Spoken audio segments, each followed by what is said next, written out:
Communication is everything in a relationship. If you can fix the communication, that relationship will either end as it should or it will heal as it should. And what it does is it doesn't allow any bullshit in between. It's either going to end or continue based on truth, not on triggering and these stories that we create on the surface. This is not about, you need to be more feminine so you attract a masculine guy. You need to change yourself. Or it's your fault. Look what you're doing. We understand that if a woman is not feeling safe, she's going to start to maybe contract.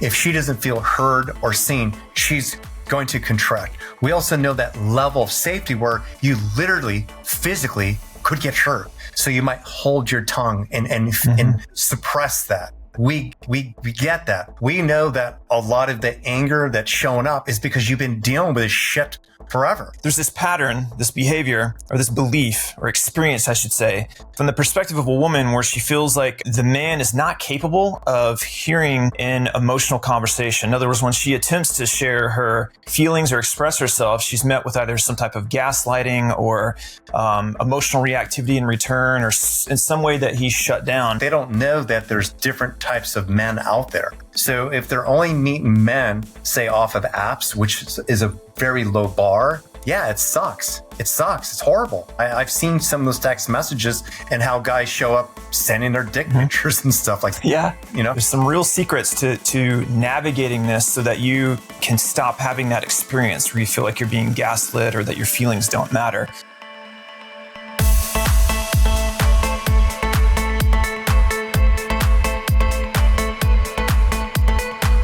Dr. Ray, welcome to the show. Thank you. I wore my pink shirt today because I'm feeling pink in the heart. Nice. I brought you on today because we've been working together on some stuff related to relationships and communication in relationships. And there's a theme we've noticed in the world. There's been a lot of, obviously, division in the world. And you and I both know that our relationships with ourselves and with others reflect on the world, at large. And there's this big issue, particularly that we hear a lot from women that we've either dated or coached. You've been a coach for 30 years. I've what I call the reluctant coach. I've found myself in coaching because I needed to figure this stuff out for myself. And then people kept asking me for advice. And now I do relationship coaching. But there's this pattern, this behavior, or this belief or experience, I should say, from the perspective of a woman where she feels like the man is not capable of hearing an emotional conversation. In other words, when she attempts to share her feelings or express herself, she's met with either some type of gaslighting or emotional reactivity in return, or in some way that he's shut down. And you and I have dealt with this a lot, in life and with clients, particularly, over your many years of doing that. So I wanted to kind of pick apart this so that for the viewer, if you're whether you're a man or woman, but particularly the women, that you understand like what's really going on in this moment. And more importantly, there's a secret. There's some real secrets to navigating this so that you can stop having that experience where you feel like you're being gaslit or that your feelings don't matter. So I want to really dig in this today, Dr. Ray, and kind of pick this apart a little bit. And I'm going to throw the ball to you here real quick. And just what's your kind of take on your perspective on this experience that you've noticed? Yes, and do not forget to ask me about the conversation I had with my girlfriend last night about a specific word I used that means something different for me, and she took it somewhere else because it is relevant for this also. So I'll try to remember to bring that in. But a big part is that, let's say, if whether you're just starting to get to know a man, or you've been in a relationship with a man, if he's more masculine or more logical, and let's say something had happened, probably in his heart, he wants it to be better. He wants to fix it. He's maybe not really listening to you. He's just ready to maybe respond to change it. But also what women will experience is that before they get to finish, which is important for them to connect, it feels like they're being disrupted. They feel like they're not being heard or seen. And therefore they start to shut down and then maybe they start to get riled up in their body. And let's say that man might then point out, why are you getting mad? I mean, look how you're talking. And so, it's like, and they don't even get to the topic. It ends up being more of a power struggle of emotions where she's feeling like she's not being received and he can't figure it out because he is answering her with responses in a logical way of how it could be better, what he was doing, and so forth. But then you also have the men who just become defensive, react, and just come right at their woman, or they walk out, or out of the blue, all of a sudden they stop text messaging you and talking to you. So that does happen. Now, I'll remember that little part about my girlfriend. So she fell off my skateboard and she hit her tailbone, and it's shown up in her body as vertigo. So when she lies down, she gets a little dizzy. And let's just say we haven't had a lot of sex due to that because of the condition. And I was talking more in a transactional way. I was giving a description of how it's been for 2 to 3 weeks, because it's been for the last 2 to 3 weeks. There's been other moving parts, including her son's birthday party that she's putting energy into. But we have been more transactional, literally, due to the circumstances. So I used the word, I said, we've kind of been more acting like roommates. And I don't even know what else I said, but she heard that as if I was not happy with our sex. She asked me, she said, so are you still attracted to me? And I thought to myself, like, what? But then I asked, why did you come up with that? She said, well, you said we seem like a roommate situation. I said, oh, and because we both are coaches, typically when couples come to see us and they say, we're kind of more in a roommate situation, there's no intimacy, the passion has died, and so forth. So I recognized that. I went, oh, just even the word I used, I get it. It was very loaded. But just imagine if she were to say to me, don't you think I'm attractive? And for me to say, don't be stupid, or like I get angry because of that question, or I get angry because of that insecurity in that moment. And yet she said, I wasn't really insecure, but in that moment, like I was open to hear what you had to say. So that was no, it's like, that's such a classic example. I can relate to that. There's a word you said, loaded. And this is the experience I've noticed, in my own experience, and I'm thinking on some recent coaching sessions as well, where it's always exactly that. It's our words and what we say are always loaded, whether we're conscious of it or not. Like, unless you're being very intentional, it's very easy to assume that what you say is understood by the other person and vice versa. But we forget how much meaning is loaded underneath or behind those words. And then what kind of makes this a bit of a romantic comedy in a sense is, if you can, which is, you can get to the point you laugh at this stuff because it's kind of funny that we do this as humans. But you literally, it's like you're saying a word and it's being perceived as meaning something different. And then that said, which is then being, a response to that, which is then perceived as something different. And typically what ends up happening in a relationship is it works out so that people are tend to trigger each other, and it becomes this loop of triggering. We're in an endless cycle of triggering, and each one then it turns into a battle of I'm right, you're wrong, or a competition of whose feelings matter most. And like you said, what's happening is there isn't a frame of mind and a space being created that gets a little bit beneath the surface and tries to dig into what's underneath all this. Where's this really actually coming from? So I can see like in my recent, I'll bring up without mentioning names, a very specific situation where the wife in the relationship was, you can tell she's a little bit more of the anxious type, where if she's triggered by something, it kind of her adaptation to that is to be a little bit more kind of controlling, or try to kind of actually go into her more of a masculine energy as a protective mechanism. You can see it. And the funny thing is the things she's saying are not unintelligent. Okay. But they're deeply but the husband's getting deeply offended by it because it's coming off as something attacking his capacity to provide, these things that kind of hit a guy around the belt. And it was interesting taking them through a process to get underneath that and realize what each other is actually trying to say and where where power is actually found or responsibility is going to be found. Because what I notice is what the women will experience is you guys get frustrated that it feels like what you're saying is important, and the content of what you're saying is being heard, but not the intention behind it, is what I noticed, right? The content is being heard by the other, and then they're reacting to the content. And one other little thing, and then I'll throw it back to you, Ray, is that I noticed that the advice you have to give to men and women is kind of opposite of each other. Because, like, a real simple example, if I was trying to give advice to let's say a dude, if he's out and saying, I never get to talk to any women, I would say, well, are you approaching any of them? Or actually, if you see a woman that's attractive, do you go initiate?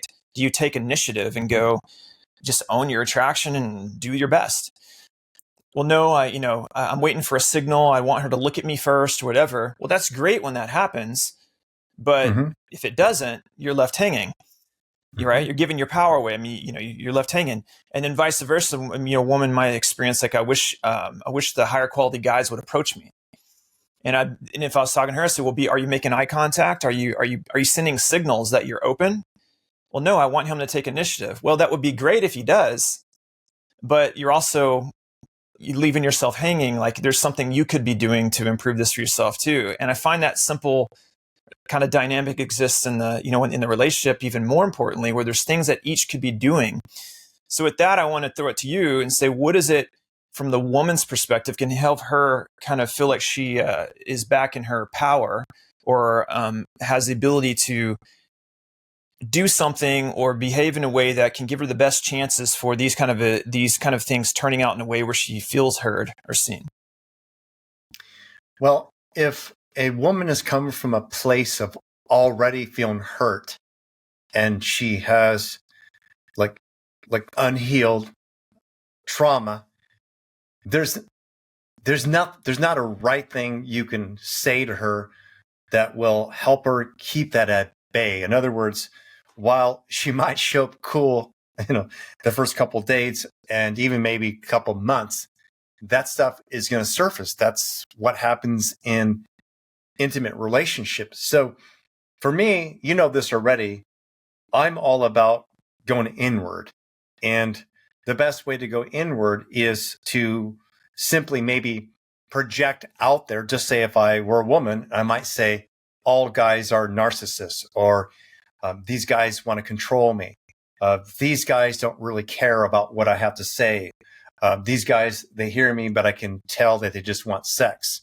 And then I would say, when you hear those things, when you hear them in your head about them, if you were able to turn those around, and it makes me feel like I'm out of control, to it feels like I'm not paying attention to my needs, and it feels like I'm not honoring my boundaries, then I would say, okay, so that is why maybe they've been shown up for you to work on that. So when you start dating again, or if you're already in a relationship and you need to be more assertive, then it's where you feel confident with your boundaries. You feel clear with your path. And you also are aware of your deal breakers. And more importantly, you know where you want to go. And why this is really important, and I've seen this work really well with, say, more feminine people, particularly females, is that they might rely on the man in the relationship to take them on some journey or direction. They might rely on a man's command, or that the relationship is going to start guiding them to create a better life. However, if the woman is in her feminine, she's really emotional, he's also reactive, then it feels stagnant. It's going nowhere, and it feels heavy. And so there's got to be some direction. And of course, there might be some feminine women there who prefer a more masculine man who can guide the relationship. No differently if they were on a ship and he were the captain and steering a ship, she would be right by his side to navigate with her emotions, her feelings, and give him feedback so they can, do this together. And then there's some women, maybe they want to also lead. They want to exercise their masculinity also, or they just have greater strengths than the partner in the relationship. That's okay, but it's really about whether or not it works with him as well, and that you don't have these power struggles. And so when you don't have these power struggles and you know the direction you want to go, then it's clear when you're meeting people, you know what fits and doesn't fit. And if you're in a current relationship, you start testing these new behaviors or changes you want in real time. And you just kind of see what shows up. But you never abandon your boundaries. You never abandon your map. You mentioned boundaries, and I think that's a word that people can say and not know what it means. Mm-hmm. Could you, how would you clarify that to someone who is like what does boundaries actually mean or look like? Okay, especially from the feminine perspective. Yeah. Oh, I'll share several things. I'll be raw. One, it came up with my girlfriend and a prospective client, or it was some associate who asked her who she voted for. And Nicole felt the need to respond. And I said, "Did you feel comfortable with that?" She said, "No." I said, "Did you respond?" She said, "No," but the woman kept pushing it. And I said, "How did that feel?" Like she was crossing a boundary, like she was moving into my private space that wasn't her business. I said, "Exactly. Just because someone asks you a question, you don't have to respond. If you're not in a relationship with them, if you don't trust that person, if you don't have an agreement with that person that you have that type of relationship, it's not like, for example, if you're walking to Walmart and some stranger walked up to you and said, "Hey, what fears do you have in your body? And can I let me look at your medical records?" You're going to say, "F you." Like, that's not your business. Yeah. So Yeah. it could be that type of boundary. It could be where this has happened with me, where, "Oh, it happened. Oh, this is funny. Oh, oh my God, why not put it out there?" Well, if my son showed up 5 minutes earlier, he would have walked in on my girlfriend and I having sex. My co-parent randomly dropped off my son to grab his braces, and did not text message me. All suddenly, so we were already done. My girlfriend's on the couch, and I was coming out of my room, and I had my shirt on, but I still had my underwear on. And I hear these loud feet walking in, and it's my son heavier than her. I'm like, "What is that?" He's right in my face. I went, "Whoa." And I text messaged his mom. I said, "You need to text message me." I go, "He could have walked in on me." And that was a boundary. Yeah. I mean, he was like, so, I would respect her boundary with her partner. It's why I always text her. Is it okay for me to drop off Max? I'm not just going to assume. So physical boundary also, that's one as well. Or it could be the boundary for the relationship itself. And that is, we're now in a committed relationship. Therefore, we're not going to sleep with other people. So it could be a verbal boundary with your partner where you both say, you agree that if we find another person interesting, like we're maybe attracted to them, will we let each other know or not? Like, I want to know that the boundary be that you want to know certain information to help you understand whether or not this person is trustworthy or not, or if it's a relationship you want. And if it's clear that you can establish a safe boundary so you don't sleep around and one gets hurt by the other person cheating on them, you can feel comfortable with that. And then another important one for me is the most important. It's the boundary or container where when we talk in this space, if something comes up and I'm reactive, you're reactive, that we communicate respectfully. We come from an I statement. We don't assume. We don't attack. And while that looks like a container in which we can grow if we have challenges in this relationship, it's also a boundary where if we don't have this boundary and communicate from a respectful place, what's going to end up happening in this relationship is we'll possibly say the wrong things, and we might even break up when it's our worst selves communicating. Did you realize that, Eric? Mm-hmm. Most people don't realize. Oh yeah, I see that all the time. Where most people there's a passionate breakup when they're in their shit, and that's not who they Mm-hmm. are. Isn't that crazy? Yeah. I have. I again won't mention names, but I know of a person that I've seen that pattern. It's interesting. I've given them some like coaching on the side and see how they've navigated that relationship where there's been some breakups, because I was noticing a pattern exactly what you're talking about, where there's a passionate breakup over a trigger, a 2-week cool off period. I'm single, and then all of a sudden back together. And and you see something. To me, if something happens 3 times, it's a pattern. That's my personal rule. Same here. I have the 3. Yeah. There's 3 strike rule as well. Same thing. Yeah. And so I actually was able to help them kind of reframe things a little bit, and they reapproached relationship from a place of power and actually helped with the communication piece. And it's interesting because there was another breakup that occurred, but it wasn't a passionate breakup. It was a calm assertion of boundaries, was still yet an invitation. And the other person's relationship took a little bit to come, and they came back around and actually became willing to negotiate at that level of communication. So, which is a great segue is the communication key. Because for me, I've just realized that like communication is everything in a relationship.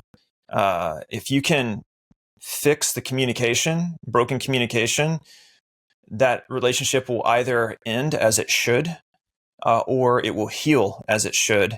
And what it does is it doesn't allow any bullshit in between. It's either going to end or continue based on truth, not on triggering and these stories that we create on the surface. There's a word you brought up, trustworthiness. That's a big deal. When I'm coaching men and talking about women, I'm like, guys, you don't realize that like how much, freedom that you'll get from a woman, like a feeling of true support and wind in yourselves, if you have the capacity and the courage to be even brutally honest, like to have the capacity to be deeply truthful about who you are, what you want, what you might be struggling with in the moment, and not playing the game of letting your fear have you put on a mask, because that creates any sense of uncertainty that you're projecting, with a woman will translate into whatever her strategy for dealing with fear. That's what's going to show up. If she's anxious or avoidant, whatever it is, it's going to be triggered by that. So for men, it's very easy. I just tell them like, look, just tell the damn truth, and you'll notice she'll soften and go into her feminine. And if your truth is so horrible to her that she can't receive it and feel safe with it, then it's just best that relationship ends. Right? Yeah. As long as it's coming from a place of truth. And the courage to end the relationship is the same courage you need to keep a relationship, which is kind of paradoxical. You'd be surprised how long. Yeah. I've worked with, it's primarily women where when all the evidence is there, they still don't break up with the guy. It's insane. I'm working with a woman right now where she brought her boyfriend on, or they've taken space, and it's clear what the issue is, and it's not her. It's not her. And in that, he literally said this: I'm just not one of those types of guys who can hold the emotional space for so-and-so. I said, can you repeat that again? He said it again in a third time. And I said, did you hear that? And there was other very clear statements he was saying, which is why it is that she doesn't trust him. And so I was surprised when she said, should we get him on a session again? And I said, what is it that you didn't hear in that? What is it that you're looking for? because Yeah. how he showed up is how, like, and you're frustrated with that, is how he showed up also in a session, also late. He looked a little bit like checked out. These things that frustrated her. And even I, as a coach, I'm not dating him. I felt that too. I felt he was disrespectful. And so, but again, she's working through it. She has graduated from where she was before. She said, well, I'm not thinking about him. I mean, somehow that turned me off, and somehow I don't feel really attracted to him.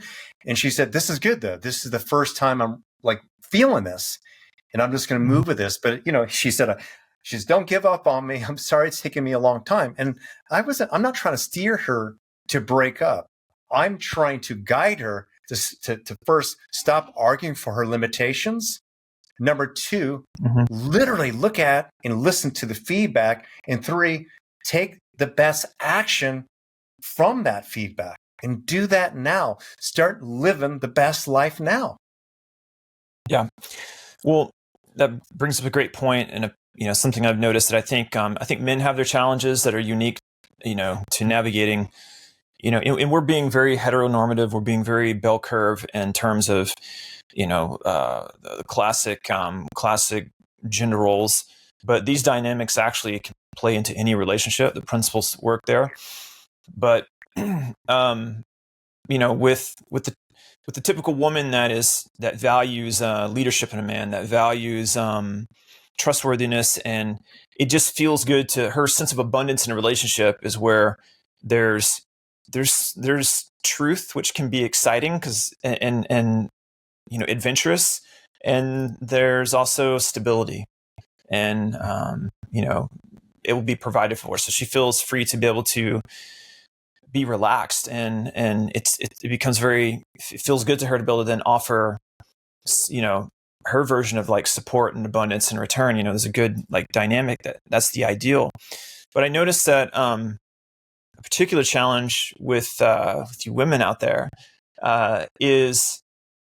can be either. By the way, do you talk that way, Eric, because you're afraid that how they'll react? Just curious, because I noticed that you change your voice. What are you talking about? You said this could be this way for some women out there. I wonder, just with that, do you approach that because it could be received as a judgment?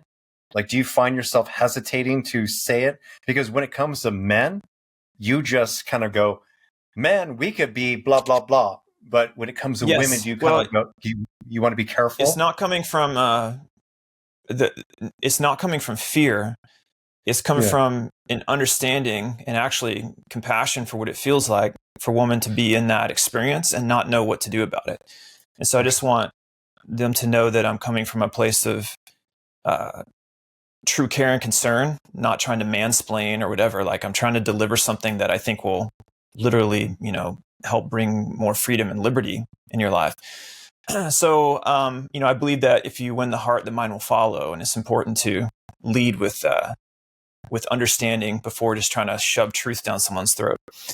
And that being said, the thing I'll notice is that women will often have that. They'll get so hooked on the potential of a man that it's like this, their egoic identity gets identified with like, my love can fix him, can heal. They're a healer, a nurturer. And there's a pain associated when that nurturing energy isn't appreciated or received. And in having the courage to just accept that it just isn't the place where that will be received, can be a difficult thing for a woman who's in that kind of position to face, which sounds like your clients like that, where to just accept that, like, you're only eroding your own self-esteem by continuing to try to give your love and support to someone who isn't capable of actually receiving it because there's something missing in them, and it isn't your responsibility to fix them. And the most powerful thing that you can do for a man like that is actually to walk away or reject. I think true feminine power is found in just simply accepting or rejecting and moving towards what brings her more joy to her soul, and just moving away from what doesn't. And there's a simple elegance to that can be done gracefully and, easier said than done. Absolutely. But there's a deep power in that. Just to realize that like for me, for me, when a woman is able to be, nurturing, I think that's a beautiful thing. And, but I also know that as a man, like I have to accept that she's going to have her experience of life, regardless of how I think it should or shouldn't be. And then if I'll just hear it, she'll soften. But I want her to know that if she's in a situation where that isn't possible, she needs to go create that for herself first and establish that independence. And then that will help her to graduate into be open to the relationship where the man can mirror her on that level. But just don't stick around in situations where no matter what you do, you aren't heard, seen, or appreciated. Yes, I'm going to take this another direction, but it might be the same. And it's what you just shared, but from a different perspective. Yep. And that is where, now when I use the word masculinity, I'm not talking about gender roles. I'm talking about more in the realm of Chinese medicine. And so there are clear tendencies of, say, masculine and feminine energy. There's clear behaviors also that come with that. And just anatomically speaking, it's kind of like this too, where men typically are more masculine and they even have the genitals that go out, and then feminine is more in, and so you have the genitals that are in, it's really beautiful. Now, as far as, energy is concerned, when talking about masculinity, and it's healthy, typically those are behaviors or patterns in which you establish boundaries, a strong, firm no. It is where you have a clear direction. It is where you are aware of the emotion you're feeling. As an example, whether you're a man or woman, if you're feeling something in that moment, you might not be able to label what you're feeling or what the emotion is. So imagine I'm feeling something, I'm feeling off, and then if I were to move that into my masculinity and that awareness, it'd be, oh, I'm agitated, or, oh, I'm angry. And so a balanced human being can go back and forth, whether it's a man or a woman. And what I recognize with women still today is that they're seeking, say, that certainty in that relationship in that man. They're seeking a path with that man. If they are having financial stressors and so forth, rather than taking personal responsibility or developing their skill set or their masculinity, they might rely on a man or the relationship. And what I notice in time, that unfortunately, women who go down that path and never works out, and they've been married a couple times, then what you'll see is, okay, I'm now going to go back to school. I'm now going to make money. I'm now going to start working on myself and heal. I'm going to start owning what I haven't, those unhealed parts of myself, which is what you spoke about, Eric. It was exactly what you spoke about, because you said, if you can't do this in a relationship, then do it in a solo situation. Do it with a coach, because you don't have to develop these skills with a man, no matter what. Yeah. It's something within.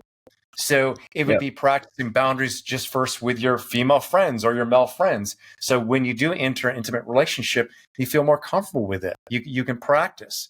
But until men and women develop this, they can lose themselves in the relationship when they're over emotional. They're more in that place where they're feminine. They feel awkward. They're communicating in the worst way. And they both are in that cave and they can't get out because there's no flashlight, there's no direction, there's no masculinity, there's no guidance. And it's just this endless processing versus progress. And so, the masculine likes progress. The feminine typically likes processing, but you need both. You know this already too. If a person moves to progress too quickly, they might not get the learnings. They might even not feel themselves until the next time they're reactive. But if a person's more interested in processing, they might just stay in that space forever. I mean, in fact, that's how traditional therapy is set up. I mean, that's why I walked away from that direction. I have a doctorate in clinical psychology, and when I was working with my colleagues, particularly at the Sunset Free Clinic as an intern, I was more solution focused, and my clients were leaving the clinic. They were getting better, whereas my colleagues, these people had been with them for 2 years. And I couldn't believe it that these people were leaving in 1 to 2 months. It is because I would connect them to their feelings. We would do the process, but we'd also move them forward because I believe in solutions, progress. Yes. Yeah. It's almost like in therapy, like coaching is a no-no. You can't tell them, can't give them strategy or something. You told me, many times you had people tell you that it was like, a couple sessions was worth 10 years of therapy. And I had my own first experience with that. And with the clients, they just told me this, like, yeah, we did 6 months of therapy and we got more results in one session with you than we did in that. Yeah. And it's because it's the processing plus the integration, the actual, doing something. On that note, just one thing, cognitive behavioral therapy, CBT, is solution oriented. It does give you like things to do. However, it can also kind of bypass the feelings. It's kind of interesting. So you need both a masculine and a feminine. Yeah. Well, a lot of where I draw my, I think we both get our knowledge from it, or draw certainly or align a lot, is like a lot of the Jungian psychology. But that's a whole nother rabbit hole. As far as the taking the actions, something I wanted to just put a layer on what you said before was that certainly the progress-oriented or leadership energy in a relationship is that what you call the masculine energy, or the driving energy.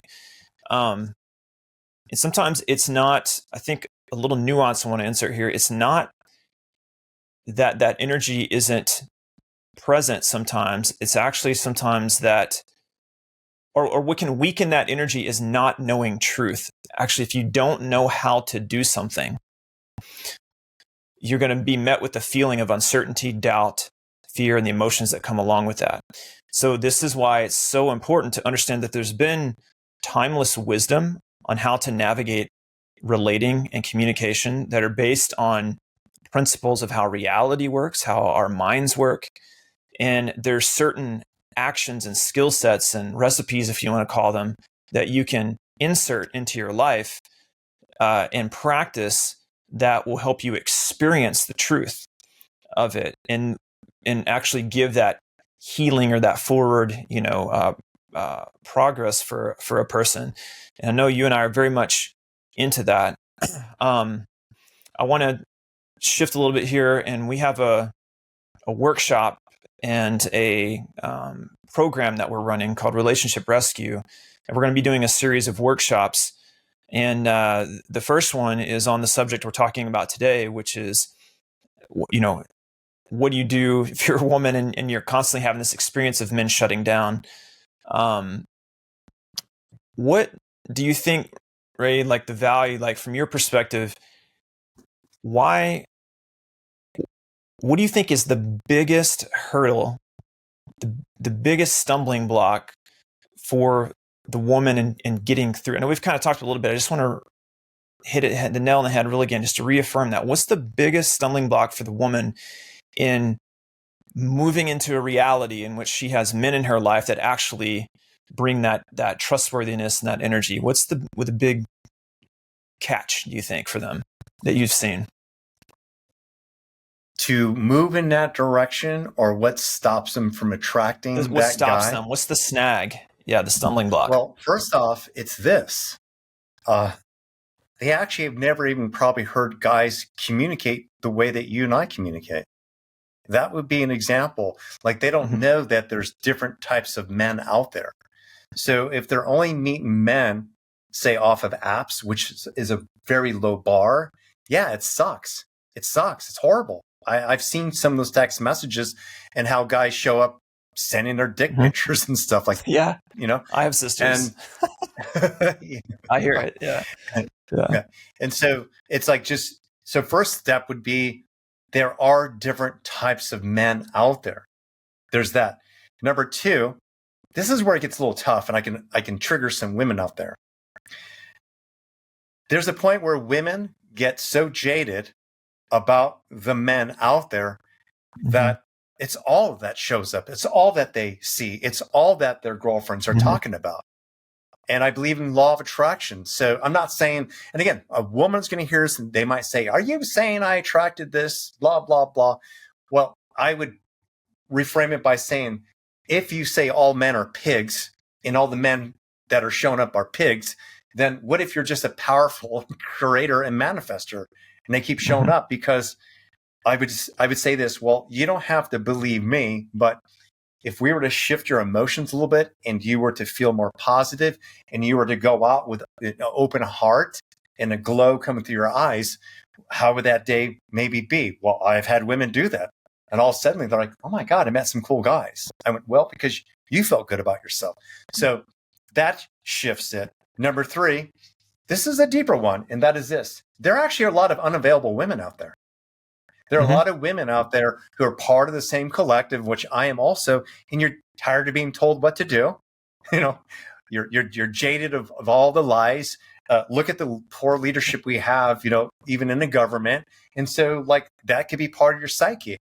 And because of that, many of you have actually maybe been doing some work. You've been doing some discovery to where maybe you are actually more evolved than a lot of men out there.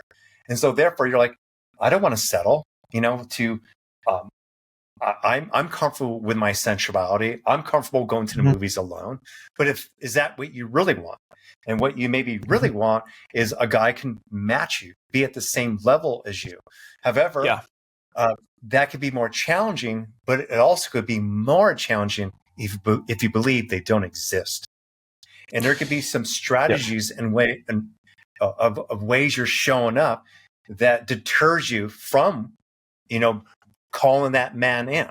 And I'm not saying it's your fault, but you didn't mention here on this conversation, Eric, and I led an all-female group of 980 women. I was the only man.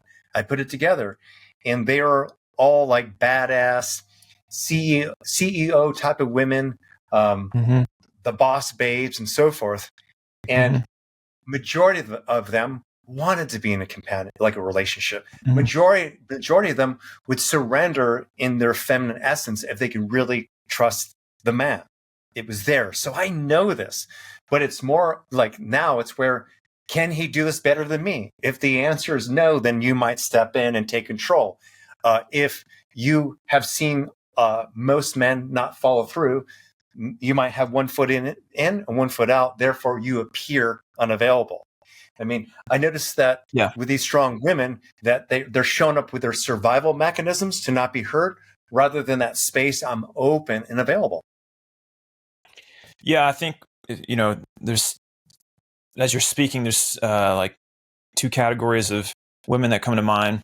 And there's counterparts to these for men too. This is not to isolate women, but there's the woman who kind of falls into being the doormat, people pleaser, and she hasn't established a sense of independence yet. And then there's the kind of, as you say, maybe the boss babe type, whatever, that is actually in her state of independence and has more of an energy of rebellion and asserting freedom. And it's interesting how those have unique challenges because, you know, the doormat needs to actually rebel.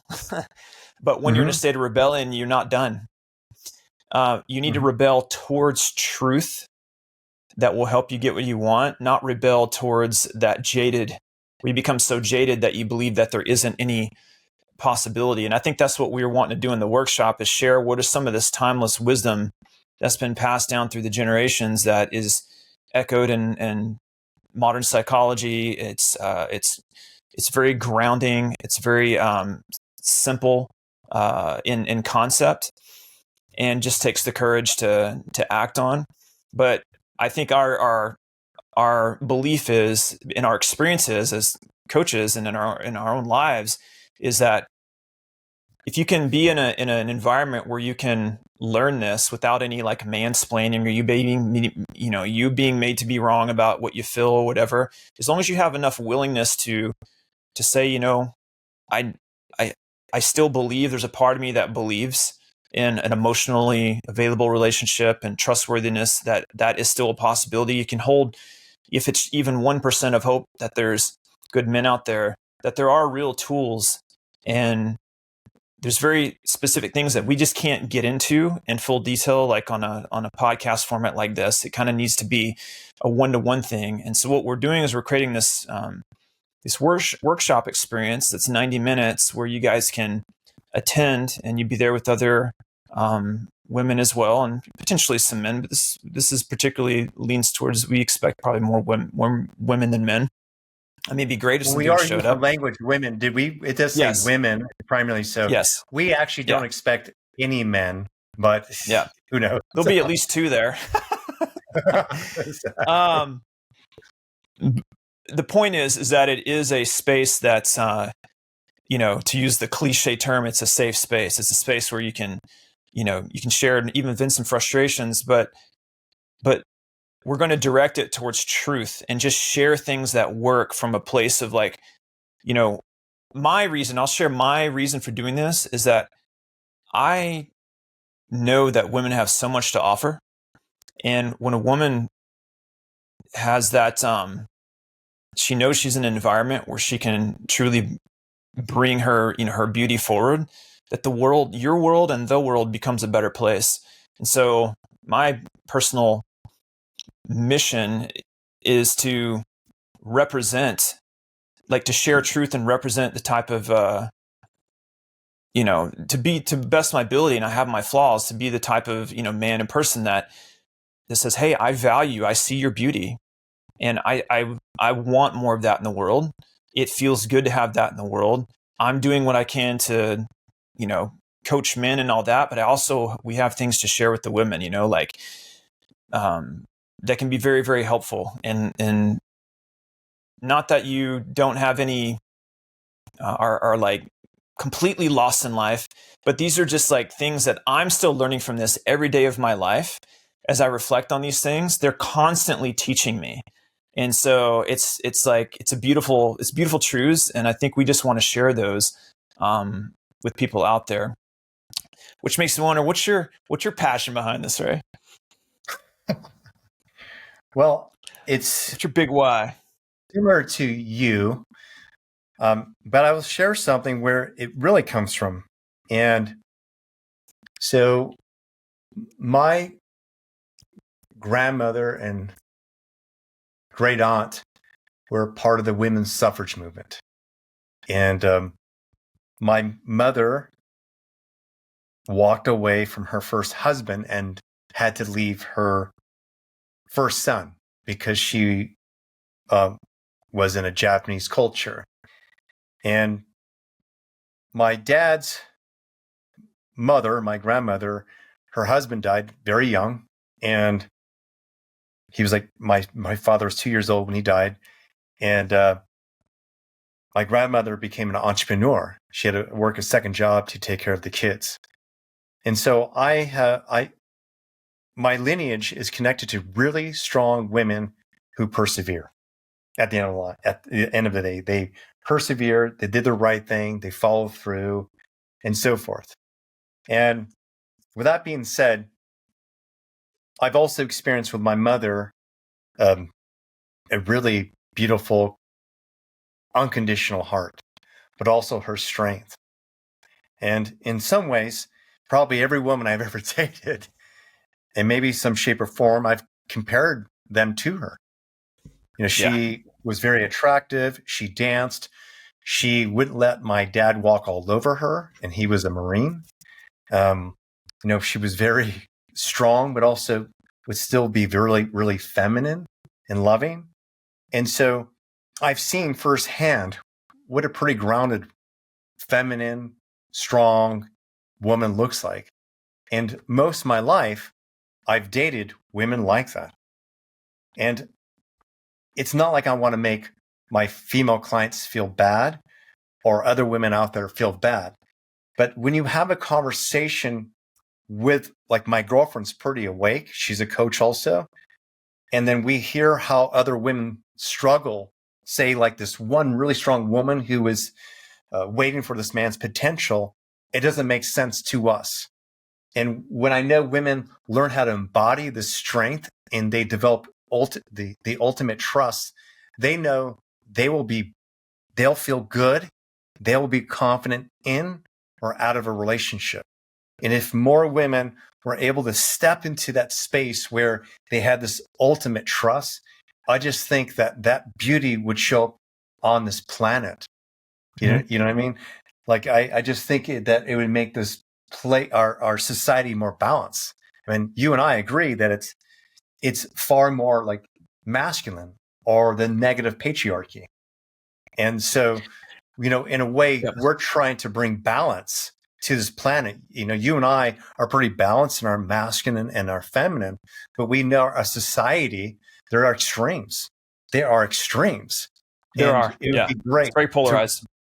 Yeah. So we would like to bring some balance. That's my goal. That's my passion.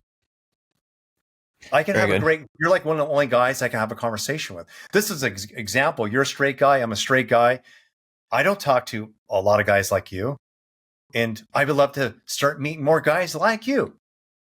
And I think women would like to have more of these rich, deep conversations with both men and women.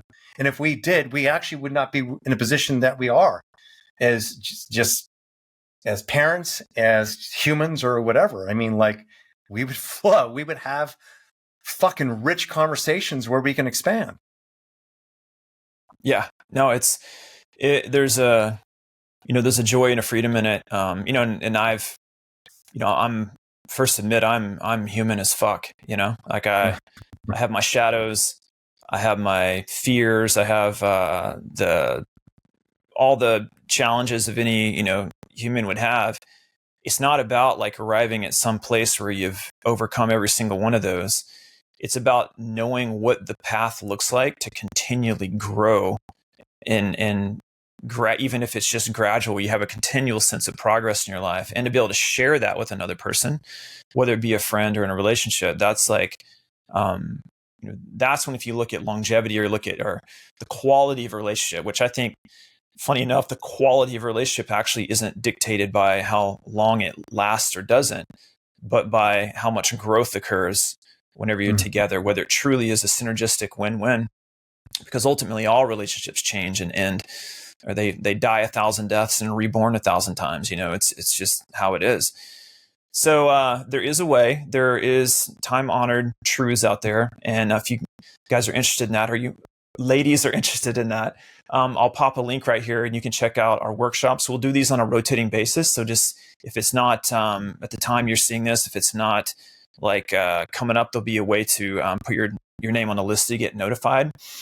And we'll be launching some other workshops as well that will be maybe related, but a little bit different subjects as well. So you'll get to kind of participate in those as well when you're on those on that notification list.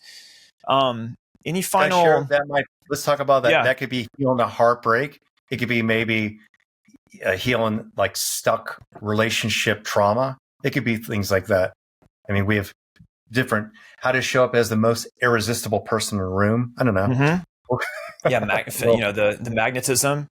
And I think I found in my own conversations, out in the world, meeting women, I love having these conversations out in the world. Hint to any dudes watching, it's a good thing, learn how to talk about this stuff and be interested and curious about women. Your curiosity about women is one of the best things you can do for your life. But as I've done it, it's led to, I've always had these really positive experiences with women where they feel like there's this refreshing, like, holy shit, this is so great to be able to talk about this, because it feels like there's a part of them that's been maybe having to be sidelined or repressed because they're taking care of kids, or, they don't, whatever it is, that to have it be spoken to and talked about, it breathes life into it. And I see them light up, and I see they literally become more beautiful in front of my eyes, and that's powerful shit.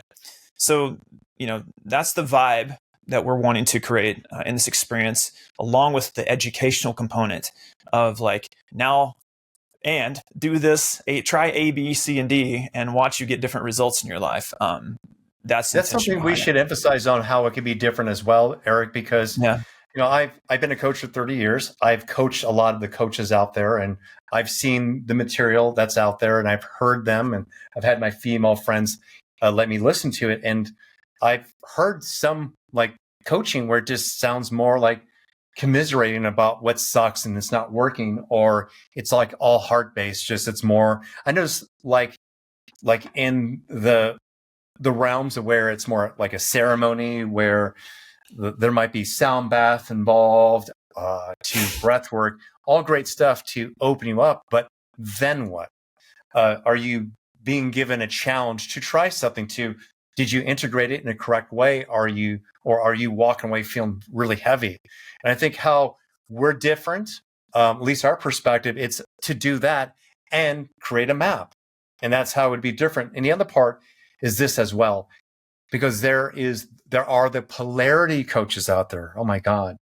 There's like 3 generations of them. So the first was from early 2000, and I was one of them. Then there's a group of 2010, and then 2020 or whatever. And now I see these polarity coaches where they sound like guys who are doing like these 1950s workshops, like just literally like really polarizing language. Yes, real rigid. I've seen a lot of women get charged, and I get it. And I probably would too. Like, I'm seeing the language. I'm like, oh my God, no, you're going backwards. And so I want to emphasize that this is not about, you need to be more feminine so you attract a masculine guy. You need to change yourself. Or it's your fault. Look what you're doing. Eric and I recognize this. And it's that we understand that if a woman is not feeling safe, she's going to start to maybe contract. If she doesn't feel heard or seen, she's going to contract. We also know that level of safety where you literally physically could get hurt. So you might hold your tongue and suppress that. We get that. We know that a lot of the anger that's showing up is because you've been dealing with this shit forever. We get that. So even like Eric and I, we're like, oh, how are they going to, show up with us? With us, are they going to project those fears, like meaning that what you've experienced, or will it be open? And the reason why I'm bringing this up, because I also want to share like how it could be different and will be different, because we really understand that. We really understand that. And so if anything, we want to honor your heart. We want to honor your truths, and we want to maybe help you with a map so you have a better outcome. We want you to experience the results of doing relationship work. Yeah, to find that faith and develop that faith in relationships, and also, like you said, not sideline the fact that yes, it is challenging. Yes, the world at large has been completely off kilter with this, and there has been a deep lack of clear, grounded truth delivered in a way that's actually compassionate and helpful. And that's what we're stepping up and doing our best to offer an experience to help with that to the best of our ability. Cool. Any final thoughts before we part ways, Dr. Ray? No. Yeah, I would just share that even Eric and I have our different dynamics of how we show up in our masculinity or our femininity, and we both have our areas to work on, like such as I'm probably more like the old school masculine. If someone were to be hurt, especially my son or my girlfriend, I might be quick to actually say something or even punch. Whereas Eric's more like he's finding that voice and that strength also to exercise that masculinity. It's there, but like me, I have to tone it down a little bit and soften a little bit. And Eric's working on it up. I felt you tone it down. yeah. I mean, it's funny. Yeah. Yep. We'll wrap this up then. So if you found this episode helpful, I would love to hear about it. And you drop a comment below, and also like and subscribe if you want more content like this. And of course, here's the link once again to check out those workshops if you're interested in that. We'd certainly love to see you there. And with that, Dr. Ray, I'll bid you farewell until next time. Thank you.